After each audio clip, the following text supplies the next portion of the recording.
We learned Tuesday night that Peach County's Tyreek McGee will miss 4 to 6 weeks of the season for the Georgia Bulldogs. I hate that, since McGee did so well last year and was poised to really help this team. Look, players get hurt in their preseason. McGee hurt his foot in the scrimmage last Saturday. But here's yet another example to show how the Georgia football program has changed under head coach Kirby Smart. It's not like the loss of McGee is going to cripple the defense. Instead, someone else has a chance to step up and get significant playing time. And this is the bad part for our local kid, possibly edge out the incumbent who may miss time because of injury. Tyson Campbell was a 5-star quarterback out of Florida, and he might now get more of a chance with McGee out. And while this is not a knock on McGee, Campbell might be even better.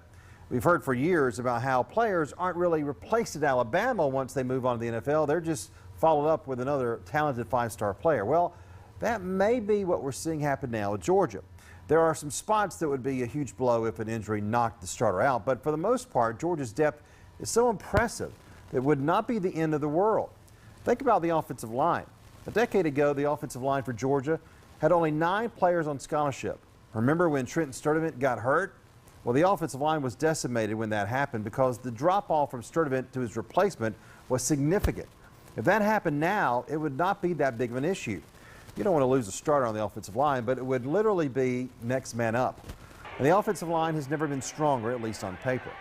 The defense may not be as deep as Georgia's offense, but it's still pretty strong. And remember, along with having the #1 recruiting class in the country, with several of the true freshmen like Campbell possibly even ready to make a difference now, Georgia got 2 free agents, if you will, and graduate transfers Robertson and Jay Hayes, who was a starting defensive lineman for Notre Dame last season. If Georgia is to get back to where it was last January on the cusp of a championship, the depth will be a key. We hope to see McGee back soon in the Georgia secondary, but this team has progressed to where if he's out for even longer than expected, they'll be okay.